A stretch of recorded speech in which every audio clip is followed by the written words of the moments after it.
Hello everyone, it's Rob again from Newland Media, here to talk about the TE12 IIYAMA series touchscreen. So first I'm going to go straight into our file finder here, which will show you your local files, your public cloud, so your cloud drive that's accessible to anyone once it's set up, and your remote file, which will be allocated primarily to specific user logins that are saved in their login files. So in the local files here, you can see we've got notes, which will be anything that you do on the note app will be saved. Any pictures that are saved will go to the pictures folder. Any documents will be saved to the documents folder, as you would expect. Similarly to any phone or PC, it just saves it direct or over the cloud. Now, if you are connected to the network and you can use the cloud, you can also use the browser. As you can see, opening up the browser here takes me straight to YouTube, similar to that it would on a phone or on a laptop or computer. Works the exact same way. And then just under the browser, we've got an all apps menu here. So if we open that up, and you can see IIYAMA share.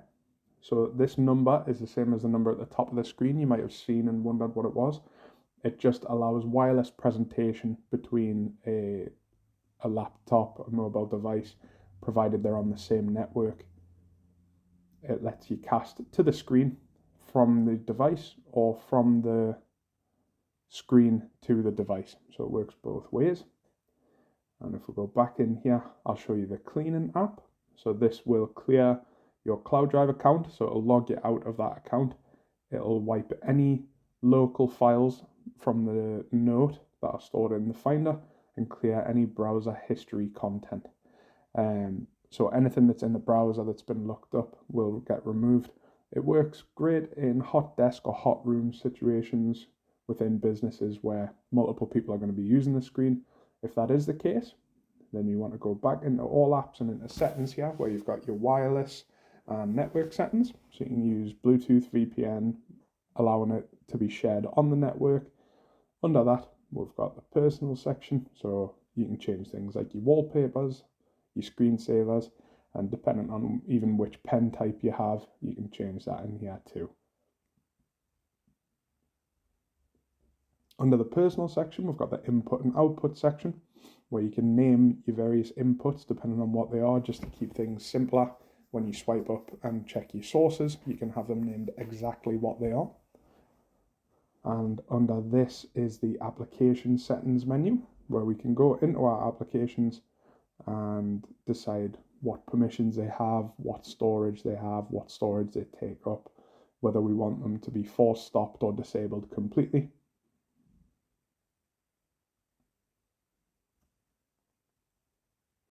And under this we have the system settings, where you can change your date and time, see if your system needs an update. So we'll quickly check ours. Happy days, as you'd expect for an AV company, we're up to date. Under this you can see the settings lock password, which will lock any access to this section of the screen, so nobody can change any settings but still use it. Or if you want a full lockdown of the screen, you can set a public screen lock password, so before anyone can use it, they have to enter that password.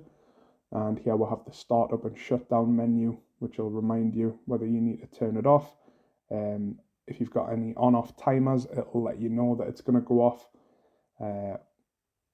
Under this, we'll have the administrator settings, where you can choose what the default startup item is, clear any passwords or change the admin passwords, and you can select what source it's going to wake up on if it's in standby mode. Then finally, underneath this is the about section with the legal information, the Android version, etc.